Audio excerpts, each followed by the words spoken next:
Okay, you know how when you're networking, some of you are shy about walking into a huge group of people and, oh my gosh, what to do? And then you look around, there's other people going from person to person to person, flitting around, talking to everybody, right? Okay, in this exercise, I want you to go around the room, introduce yourself to as many people as you can, get their name. If you've got a business card, see how many cards you can get.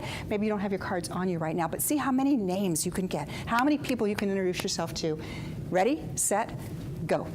Hi. Hi, I'm Isabel. Nice to meet you.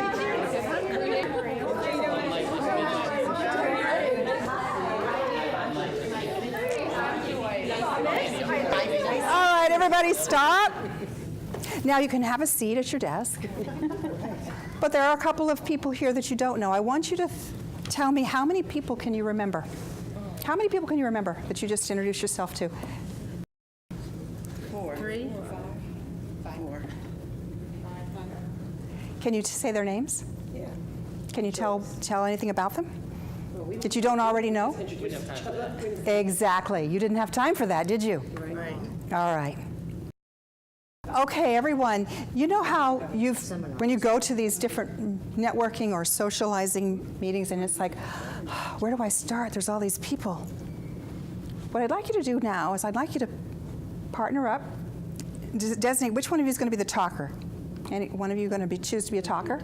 Okay, the talker. I want the talker to introduce yourself, talk all about yourself, and complain. Find something to complain about. The weather, the speaker. Find something to complain about. Ready? 1, 2, 3, go.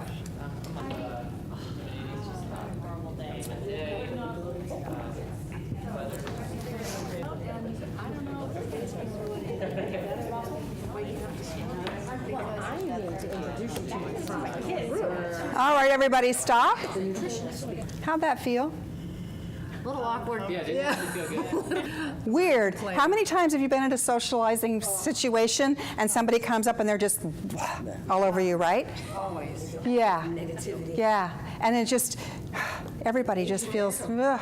All right, shift energy in the room. Let's do a different strategy now. You can stay with your same partner. You can have the same talker, but the talker, I want you now to introduce yourself briefly and ask the person, if this is a business situation, what does they do for work? If it's a social situation, what do they love to do? And then ask them why they love what they love. What do they love about what they do? And ask them 3 times, why else? What else do you love about what you do?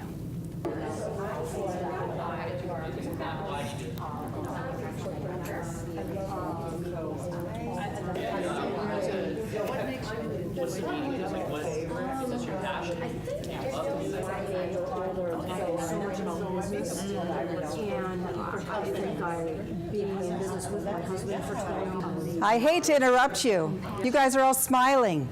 Notice the difference in the energy in this room. I can feel it. I can feel the joy. People love to be listened to. And they really love to talk about what they love. So if you're in a situation with someone, the best thing you can do is ask them, what do you love to do? If it's a grandparent, and say, oh, I love spending time with my grandchild. Then ask them, oh, tell me about your grandchild. And they'll talk and they'll glow and they'll walk away saying, I had the best conversation with this person. Right? And you didn't say 2 words. Well, that's because people love to talk about themselves. Exactly. They're hungry to be listened to. Nobody wants to hear. People are too busy trying to interject with, well, when's it going to be my turn to talk? But if you can learn the skill of getting them to talk first, then there'll be plenty of time. And guess what? What else will happen? What else will happen? A rapport, a relationship starts. A relationship starts, and that's what socializing and networking is all about. It's about building relationships.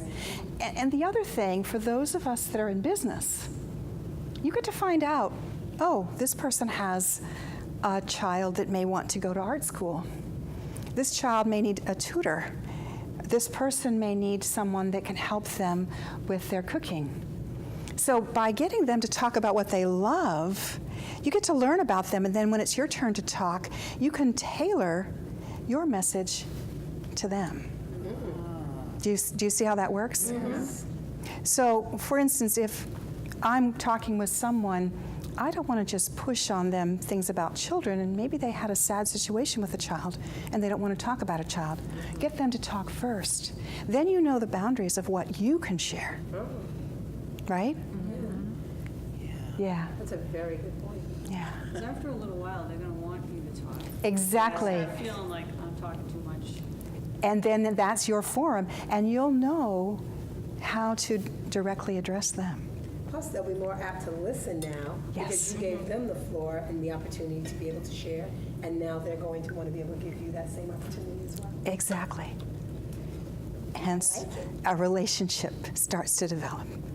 So if you go to a networking meeting and you have one, just one of those interactions, recognize that you've walked away successful. The shy people who see all these people in a room, if they walk up to the person they're drawn to and they have one meaningful conversation, maybe that's the only reason they're there. Versus getting all those business cards and all those names that we did earlier, right? And you don't remember a thing about any of them, right? Yeah, absolutely. Awesome. Thank you. Thank you.